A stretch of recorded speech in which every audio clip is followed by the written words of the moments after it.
Mga kapuso, pinaalerto sa banta ng baha ang ilang bahagi ng bansa ngayong araw ng Miyerkules. Itinaas po ng Pag-asa ang General Flood Advisory sa Bicol Region, Eastern Visayas, Caraga Region at sa Davao Region. Tatagal po ang nasabing babala hanggang alas 6 mamayang gabi.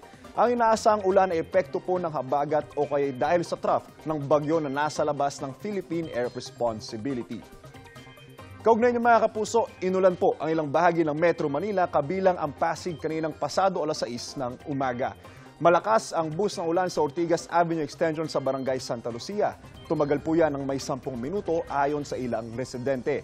Ayon sa Pag-asa, apektado ng hanging habagat ang Metro Manila, kasama po dyan ang Pasig.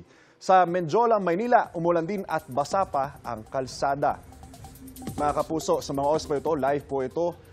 Humupa na po ang pag-uulan at makita natin na basa po ang kalsada. Kaya po sa mga motorista at sa mga papasok po sa trabaho at sa eskwela, ingat po tayo sa kalsada. Paalala mga kapuso, stay safe and stay updated.